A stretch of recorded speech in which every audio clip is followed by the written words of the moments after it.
नमस्कार दोस्तों, स्वागत है आपका परीक्षा चिंतन पे। मैं विवेक मिश्रा आप लोगों का एक बार पुनः से स्वागत करता हूं आपके इस नए यूट्यूब चैनल परीक्षा चिंतन पे। आज की इस वीडियो में हम नए ऑब्जेक्टिव सेशन वीडियो में हिंदी के कुछ महत्वपूर्ण क्वेश्चन है जो कि कम्पिटेटिव एग्जाम की दृष्टिकोण से महत्वपूर्ण है। आप कोई एग्जाम दे रहे हो तो उसमें हिंदी से प्रश्न पूछे जाते हैं, उन्हीं के दृष्टिकोण से महत्वपूर्ण क्वेश्चन है जो कि कम्पिटेटिव एग्जाम में पूछे गए हैं, पूछे जाने की संभावना है। आप कोई भी एग्जाम दे रहे हो, UP TET, C TET, UP triple SC की कोई भी वैकेंसी हो, वीडियो लेखपाल, इन सभी के कनिष्ठ सहायक, इन सभी में हिंदी के क्वेश्चन पूछे जाते हैं। जैसे कि अभी सचिवालय में पोस्टें आए हैं, उसमें हिंदी के सिलेबस में दिया हुआ है, तो उन्हीं के दृष्टिकोण से कुछ महत्वपूर्ण क्वेश्चन हैं जो कि कम्पिटेटिव एग्जाम में पूछे गए हैं, उनको आज की इस वीडियो में हम लोग देखेंगे। चलिए स्टार्ट करते हैं। वीडियो पसंद आया तो लाइक सब्सक्राइब शेयर जरूर करें। ये पीडीएफ आपको टेलीग्राम ग्रुप में मिल जाएगा। टेलीग्राम का लिंक जो है हम आपको डिस्क्रिप्शन बॉक्स में उपलब्ध करा देंगे, तो वहाँ से जाके ग्रुप को ज्वाइन कर सकते हैं, या आप टेलीग्राम पे परीक्षा चिंतन सर्च करेंगे तो आपको वहाँ पे टेलीग्राम ग्रुप मिल जाएगा, तो वहाँ से जाके आप ग्रुप को ज्वाइन कर सकते हैं। डेली करेंट्स एंड जो भी कुछ एमसीक्यूज होते हैं वो ग्रुप में आपको मिलते रहेंगे। चलिए स्टार्ट करते हैं। पहला क्वेश्चन है हिंदी का, ये महत्वपूर्ण क्वेश्चन है, 27 क्वेश्चन है मोस्ट इंपॉर्टेंट जो कि कम्पिटेटिव एग्जाम में पूछे गए हैं। पहला प्रश्न है, तुलसीदास किसकी कविता है? चार ऑप्शन दिए गए हैं। हरिवंश राय बच्चन, बी है मुक्तिबोध, सी है अज्ञे, डी है सूर्यकांत त्रिपाठी निराला। तो ये चार ऑप्शन दिए गए हैं कि उसमें में से किसकी कविता है तुलसीदास, पूछा जा रहा है प्रश्न में। तो राइट आंसर जो होगा इसमें डी होगा, सूर्यकांत त्रिपाठी निराला जो है वो के द्वारा तुलसीदास कविता जो है वो लिखी गई है। तो राइट आंसर जो होगा डी होगा। तुलसीदास किसकी कविता है? तो वो सूर्यकांत त्रिपाठी निराला की थी। ये आपको याद रखना है। हरिवंश राय बच्चन की पूछी जाती है, मधुशाला, मधुबाला, ये सभी जो हैं बहुत ही फेमस हैं। मधुशाला, मधुबाला ये काफ़ी बार कम्पिटेटिव एग्जाम में पूछा जाता है। तो ये हरिवंश राय बच्चन की कवि रचना है, तो ये आपको याद रखना है। सूर्यकांत त्रिपाठी निराला द्वारा रचित जो कविता है वो है तुलसीदास, जो कि कम्पिटेटिव एग्जाम में काफ़ी बार पूछा गया है। अगला प्रश्न है प्रश्न संख्या 2, प्रागैतिहासिक में किस उपसर्ग का प्रयोग हुआ है? चार ऑप्शन दिए गए हैं। ए है प्रा, बी है प्राक, सी है प्राग, डी है प्रगति। तीन चारों में से आपको बताना है प्रागैतिहासिक में किस उपसर्ग का प्रयोग किया गया है। चार ऑप्शन दिए गए थे, तो इस तरीके से चार ऑप्शन हैं। पहले हम देख लेते हैं उपसर्ग होता क्या है, तो उसके बाद हम आप ऑप्शन देखेंगे तो ऑप्शन जो है वो क्लियर हो जाएगा। उपसर्ग वे शब्दांश होते हैं जो किसी शब्द के आरंभ में, जो ये उपसर्ग होते हैं वो किसी शब्दांश जो होता है उसके आरंभ में लगकर उनके अर्थ में विशेषता ला देते हैं अथवा उसके अर्थ को बदल देते हैं, तो उसे हम उपसर्ग कहते हैं। जैसे पराक्रम में क्रम में जोड़ देने पे पराक्रम हो जाता है, उसी तरीके से प्रागैतिहासिक काल में किस उपसर्ग का प्रयोग हुआ है? तो राइट आंसर जो होगा वो बी होगा। प्रागैतिहासिक काल में जो है वो उपसर्ग प्राग जो है वो जुड़ा हुआ है। उपसर्ग जो है वो किसी शब्दांश के प्रारंभ में जुड़कर उसके अर्थ में को जो है वो बदल देता है, उसका अर्थ अलग हो जाता है। जैसे जय में परा जोड़ देने पे पराजय हो जाता है, उसी तरीके से प्रागैतिहासिक काल में प्राग उपसर्ग जुड़ा हुआ है। अगला प्रश्न है प्रश्न संख्या 3, बहिष्कार का संधि विच्छेद क्या है? चार ऑप्शन दिए गए हैं। बहि धनकार, बी है बहि धन स्टार, सी है बहिष धन अकाल, डी है बहिष धन कार। तो इनमें में से चारों में से आपको बताना है कि बहिष्कार का संधि विच्छेद सही इसमें से कौन सा है। तो राइट आंसर जो होगा वो ए होगा, बहि धन कार बहिष्कार का सही संधि विच्छेद है, तो राइट आंसर ए हो जाएगा। अगला प्रश्न है प्रश्न संख्या 4, वैदेही वनवास किसकी रचना है? चार ऑप्शन दिए गए हैं। ए है मैथिली शरण गुप्त, बी है अयोध्या सिंह उपाध्याय, सी है रामधारी सिंह दिनकर, डी है श्रीधर पाठक। तीन में से आपको बताना है कि वैदेही वनवास जो है वो किसकी रचना है। तो राइट आंसर जो होगा इसमें बी, अयोध्या सिंह उपाध्याय की रचना है वैदेही वनवास। ये काफ़ी बार कम्पिटेटिव एग्जाम में पूछा गया है कि वैदेही वनवास किसकी रचना है, तो वो अयोध्या सिंह उपाध्याय की है, तो ये आपको याद रखना है। अगले प्रश्न की तरफ बढ़ते हैं। प्रश्न संख्या 5, निम्नलिखित में से पुल्लिंग शब्द का चयन कीजिए। तो ये काफ़ी बार कोई भी एग्जाम दे रहे हो तो पुल्लिंग से क्वेश्चन पूछा जाता है। उपसर्ग हुआ, प्रत्यय हुआ, इनसे फिक्स है कि ये क्वेश्चन पूछा जाएगा। तो इसमें पूछा जा रहा है पुल्लिंग शब्द का चयन करना है। 4 ऑप्शन दिए गए हैं, तो ऑप्शन में देखते हैं। पखावज, बी है पहिया, सी है लिखावट, डी है मझधार। तो इन चारों में से आपको पहचानना है कि कौन सा शब्द जो है वो पुल्लिंग है। तो इसमें राइट आंसर जो होगा वो होगा बी, पहिया जो है वो पुल्लिंग है। बाकी पखावज, लिखावट, मझधार ये सभी जो हैं स्त्रीलिंग है। हिंदी में जो होते हैं 2 लिंग होते हैं, पुल्लिंग, स्त्रीलिंग। तो इसमें पहिया जो है वो पुल्लिंग शब्द है, बाकी पखावज, लिखावट, मझधार जो है वो स्त्रीलिंग है। तो ये आपको याद कर सकते हैं। तो 3 जो है पखावज, लिखावट, मझधार ये हो जाएंगे स्त्रीलिंग में। शेष जो बच रहा है पहिया है वो पुल्लिंग है। अगले प्रश्न की तरफ बढ़ते हैं। प्रश्न संख्या 6, निम्नलिखित में संयुक्त व्यंजन कौन सा नहीं है। 4 ऑप्शन दिए गए हैं, 3 में से आपको बताना है कि संयुक्त व्यंजन कौन सा नहीं है। 4 ऑप्शन दिए गए हैं, त्रा, या, छत, ज्ञा। इन चारों में से आपको बताना है कि कौन सा जो है वो संयुक्त व्यंजन का उदाहरण नहीं है। तो इसमें हम प्रश्न ऑप्शन की तरफ देखते हैं। तो इसमें बी ऑप्शन जो है वो सही है, क्योंकि यह जो है वो अंतस्थ व्यंजन है। तो इसमें यह जो है वो अंतस्थ व्यंजन है। बाकी त्रा, छत, ज्ञा जो है ये सभी जो हैं संयुक्त व्यंजन है। संयुक्त व्यंजन की संख्या कितनी होती है, ये काफ़ी बार एग्जाम में पूछा जाता है। संयुक्त व्यंजन कितने हैं? तो संयुक्त व्यंजन जो हैं वो 4 हैं। 4 तरीके के संयुक्त व्यंजन पाए जाते हैं, छत्रंग्या, स्रा। तो इस तरीके से जो है संयुक्त व्यंजन होते हैं। तो इसमें यह जो दिया गया है वो ऑप्शन सही नहीं है। यह जो है वो संयुक्त व्यंजन नहीं है, तो राइट आंसर बी हो जाएगा।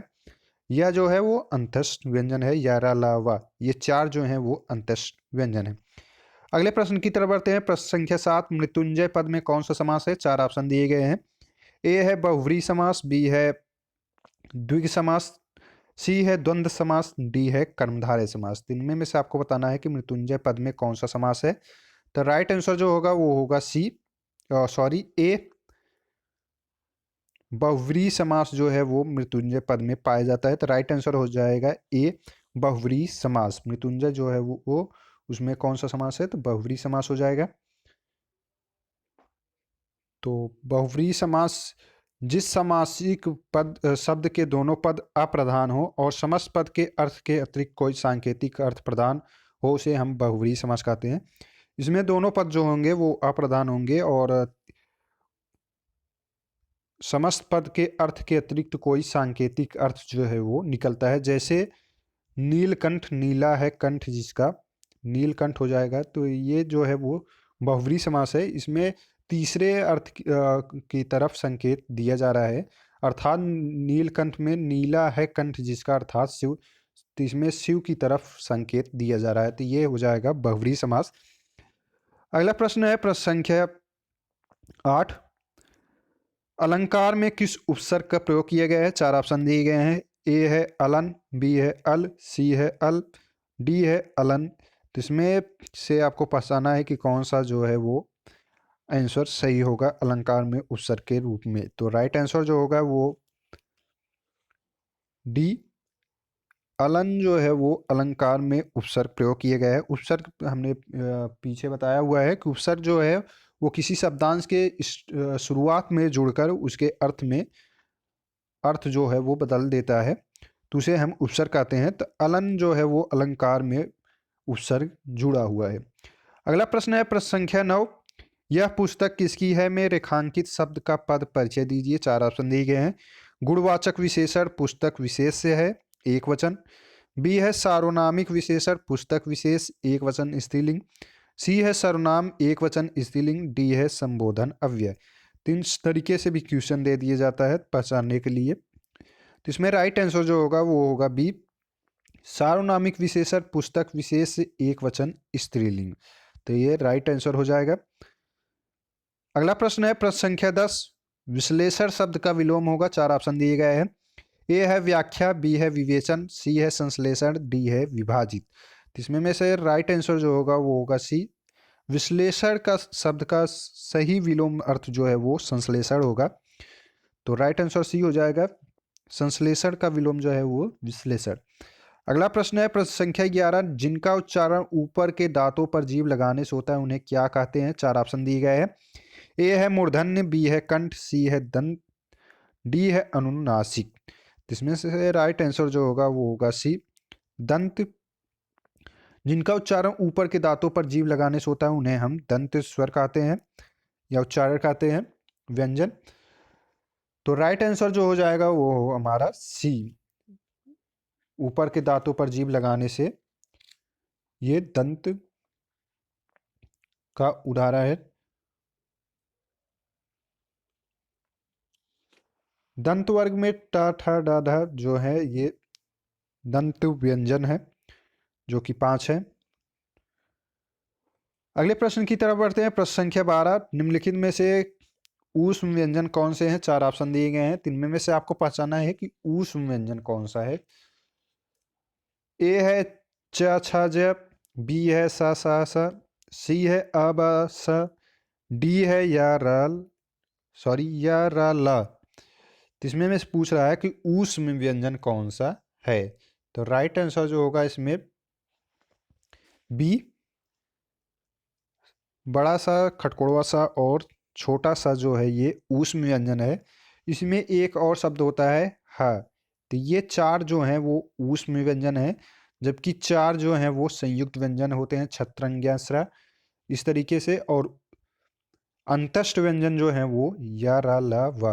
तो ये या रा लावा जो है वो अंतस्थ व्यंजन हो जाएगा, या रा लावा जो है वो अंतस्थ व्यंजन हो जाएगा। ऊष्म व्यंजन जो है वो बड़ा सा, खटकोड़वा सा और छोटा सा जो है वो ऊष्म व्यंजन होता है।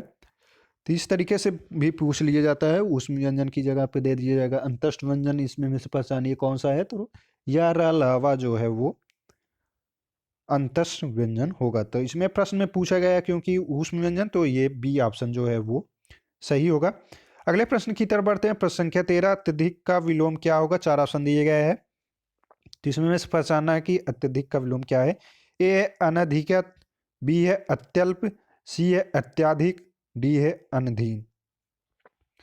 तो इसमें में से राइट आंसर जो होगा वो होगा बी, अत्यल्प जो है वो अत्यधिक का विलोम शब्द है। तो ये प्रश्न में पूछा गया है यूपी टेट के, अत्यधिक का विलोम क्या है? तो वो अत्यल्प होगा।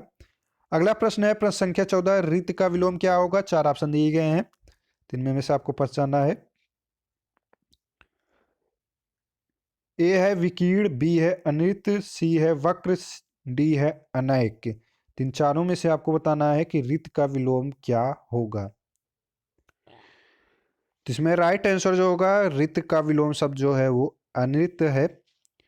यहीं पे अगर रिजु पूछा गया होता तो रिजु का विलोम जो होगा वो वक्र होगा।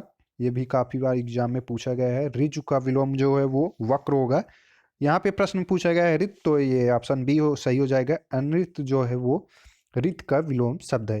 अगला प्रश्न है प्रश्न संख्या 15, संकल्प शब्द में उपसर्ग बताइए। 4 ऑप्शन दिए गए हैं, तिनमें में से प्रश्न आना है कि संकल्प में कौन सा उपसर्ग जुड़ा हुआ है। सन, सम, सक, संक, इन चारों में से आपको पहचानना है। तो संकल्प शब्द में उपसर्ग जो है वो सम शब्द जो है वो संकल्प में जुड़ा हुआ है उपसर्ग। तो राइट आंसर जो हो जाएगा वो बी, सम। अगला प्रश्न है प्रश्न संख्या 16, मुझसे खड़ा भी हुआ नहीं जाता इस वाक्य का वाच्य होगा। इसमें पूछा जा रहा है कि मुझसे खड़ा भी हुआ नहीं जाता, इसमें कौन सा, इस वाक्य में कौन सा वाच्य है। 4 ऑप्शन दिए गए हैं। ए है कर्तवाच्य, बी है भाववाचक, सी है कर्मवाच्य, डी है अन्य। तीन में चारों में से आपको पहचानना है कि मुझसे खड़ा भी नहीं हुआ जाता, तो इसमें कौन सा वाच्य होगा। तो इसमें राइट आंसर जो होगा वो बी होगा, भाववाचक, क्योंकि इसमें वो अपनी भावनाओं को व्यक्त कर रहा है कि मुझसे खड़ा भी नहीं हुआ जा रहा है। तो राइट आंसर जो हो जाएगा वो बी, भाववाच्य। अगला प्रश्न है प्रश्न संख्या 17, तद्भव और उसके तत्सम का कौन सा मेल गलत है। 4 ऑप्शन दिए गए हैं। ए है लुनाई लावण्यता, बी है लौंग लवंग, सी है आत अत्र, डी है आयुष आदेश। इनमें में से आपको पहचानना है कि कौन सा ग्रुप जो है वो तद्भव और उसके तत्सम का मेल नहीं खाता है। तो राइट आंसर जो होगा इसमें, तो इसमें राइट आंसर जो होगा वो ए और सी ये दोनों जो है वो तद्भव और उसके तत्सम के रूप में गलत हैं। तो इसमें दो नो ऑप्शन क्योंकि गलत दिया गया है, तो ये लुनाई लवाड़ेता और आत्र अत्र जो है वो तद्भव और उसके तत्सम का मेल जो है वो नहीं खाता है। अगला प्रश्न है प्रश्न संख्या 18। लेखक और उसकी रचना का कौन सा जोड़ा गलत है? चार ऑप्शन दिए गए हैं। ए है स्कंद गुप्त लक्ष्मी नारायण मिश्र, बी है संस्कृत के 4 अध्याय रामधारी सिंह दिनकर, सी है रसाग्य रंजन आचार्य महावीर प्रसाद द्विवेदी, डी है अशोक के फूल आचार्य हजारी प्रसाद द्विवेदी। तो इन चारों में से आपको पहचानना है कि कौन सा लेखक और उसकी रचना का जोड़ा जो है वो इस चारों ऑप्शन में से गलत है। तो इसमें राइट आंसर जो हो जाएगा वो ए स्कंद गुप्त जो है वो लक्ष्मी नारायण मिश्र की रचना नहीं है। तो राइट आंसर जो होगा वो ए होगा। संस्कृत के 4 अध्याय जो है वो रामधारी सिंह दिनकर की रचना है। रसांग रंजन जो है वो आचार्य महावीर प्रसाद द्विवेदी का है, जबकि अशोक के फूल जो है वो आचार्य हजारी प्रसाद द्विवेदी। ये तीनों जो है वो सही है। स्कंद गुप्त जो है वो लक्ष्मी नारायण मिश्र की रचना नहीं है। अगला प्रश्न है प्रश्न संख्या 19। कवि और उसकी रचना का कौन सा जोड़ा सही नहीं है? चार ऑप्शन दिए गए हैं। ए है परिमल सूर्यकांत त्रिपाठी निराला, बी है शिवराज भूषण भूषण, सी है शब्द रसायन देव, डी है उद्धव शतक भारतेंदु हरिश्चंद्र। तो इसमें में से आपको बताना है कि कवि और उसकी रचना का कौन सा जोड़ा सही नहीं है। तो इसमें राइट आंसर जो होगा वो डी होगा। उद्धव शतक जो है वो भारतेंदु हरिश्चंद्र की रचना नहीं है। परिमल सूर्यकांत त्रिपाठी निराला की रचना है। शिवराज भूषण भूषण की है। शब्द रसायन जो है वो देव की है। तो इसमें जो प्रश्न में पूछा गया है जोड़ा कौन सा सही नहीं है, तो इसमें उद्धव शतक जो है वो भारतेंदु हरिश्चंद्र की नहीं है। अगला प्रश्न है प्रश्न संख्या 20। लेखक और उसकी कृति के युग में कौन सा युग्म गलत है? चार ऑप्शन दिए गए हैं। आर्यों का आदि देश डॉक्टर संपूर्णानंद, बी है वोल्गा से गंगा राहुल साकेतायन, सी है सूरज का 7वां घोड़ा धनवीर भारती, डी है दर्शन दिग्दर्शन रामचंद्र शुक्ल। तो 20 में जो होगा सही वो डी दिग्दर्शन जो है वो रामचंद्र शुक्ल की कृति नहीं है। तो राइट आंसर जो हो जाएगा वो डी हो जाएगा, क्योंकि इसमें गलत का ऑप्शन पूछा जा रहा है। तो वो दर्शन दिग्दर्शन जो है वो रामचंद्र शुक्ल का नहीं है, जबकि आर्यों का आद्य देश जो है वो संपूर्णानंद जी द्वारा कृति रचना है। वोल्गा से गंगा जो है वो राहुल सांकृत्यायन का है। सूरज का 7वां घोड़ा ये काफ़ी बार एग्जाम में पूछा जाता है धनवीर भारती का। तो ये कम्पिटेटिव एग्जाम में इनसे रिलेटेड एक क्वेश्चन पूछा जाता है, आप कोई भी एग्जाम दे रहे हो तो इनकी जितनी भी कृति रचना है उनको आपको याद रखना चाहिए। अगला प्रश्न है प्रश्न संख्या 21। कौन सा शब्द भिन्न अर्थ और प्रकृति का है? चार ऑप्शन दिए गए हैं। ए है सनातन, बी है चिरंतन, सी है शाश्वत, डी है अधुनातन। तो इनमें में से कौन सा शब्द जो है वो भिन्न अर्थ का और प्रकृति का है? तो चार ऑप्शन में से पहचानना है। तो इसमें से ए जो है वो भिन्न अर्थ का प्रकृति है। ए और डी इसमें दोनों ऑप्शन जो है वो कन्फ्यूजन का दिया गया है। तो इसमें दोनों ऑप्शन जो है वो भिन्न अर्थ और प्रकृति का है। तो राइट आंसर जो हो जाएगा ए और डी। अगला प्रश्न है प्रश्न संख्या 22। अर्वाचीन शब्द का विलोम है होगा। चार ऑप्शन दिए गए हैं। ए है अधुनातन, बी है प्राचीन, सी है अद्यतन, डी है सनातन। तो इनमें में से राइट आंसर जो होगा बी होगा। अर्वाचीन का जो शब्द विलोम होगा वो प्राचीन होगा। प्राचीन का विलोम जो है वो अर्वाचीन होता है। तो राइट आंसर जो होगा बी हो जाएगा। अगला प्रश्न है प्रश्न संख्या 23। व्याकरण की दृष्टि से कौन सा शब्द अशुद्ध है? चार ऑप्शन दिए गए हैं। ए है विभीषण, बी है विरहणी, सी है गृहिणी, डी है जगत गुरु। तो इसमें में से राइट आंसर जो होगा बी विरहणी जो है वो व्याकरण की दृष्टि से अशुद्ध शब्द है। तो राइट आंसर जो हो जाएगा वो बी विरहणी जो है वो व्याकरण की दृष्टि से अशुद्ध है, जबकि विभीषण गृहिणी जगत गुरु जो है वो राइट है।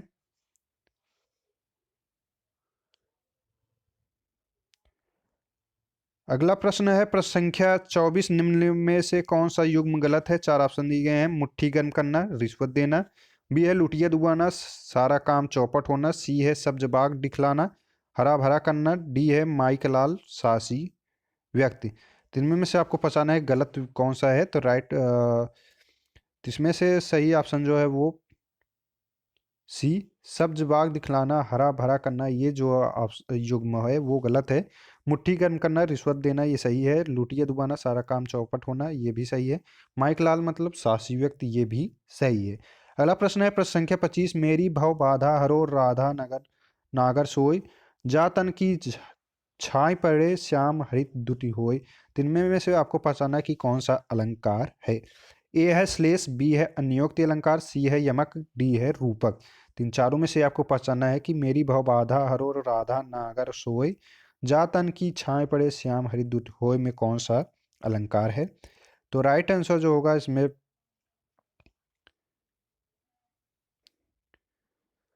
तो राइट आंसर जो होगा इसमें डी रूपक अलंकार होगा। अगला प्रश्न है प्रश्न संख्या 26। गौशाला में कौन सा समास है। चार ऑप्शन दिए गए हैं। ए है बहुव्रीहि समास, बी है तत्पुरुष समास, डी सी है द्वंद्व समास, डी है द्विग समास। इसमें राइट आंसर जो होगा वो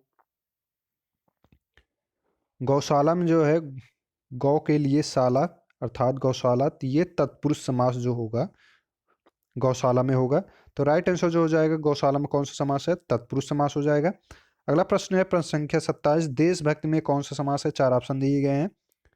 ए है तत्पुरुष समास, बी है द्वंद्व समास, सी है कर्मधारय समास, डी है द्विग समास। तो इसमें राइट आंसर जो होगा वो ए होगा, तत्पुरुष समास देशभक्त में पाया जाता है। देश के लिए देशभक्त में जो है वो तत्पुरुष समास होगा। तो राइट आंसर ए हो जाएगा। तो इस तरीके से कुछ महत्वपूर्ण क्वेश्चन थे जो कॉम्पिटेटिव एग्जाम की दृष्टिकोण से महत्वपूर्ण थे। आपको ये वीडियो पसंद आया हो तो लाइक सब्सक्राइब शेयर जरूर करें, ज़्यादा से ज़्यादा लोगों के पास शेयर करें और टेलीग्राम ग्रुप को ज्वाइन कर लीजिए। उसमें फ्री में आपको करंट से रिलेटेड और डेली क्विज जो होता है वो शेयर होता रहेगा। वीडियो देखने के लिए धन्यवाद।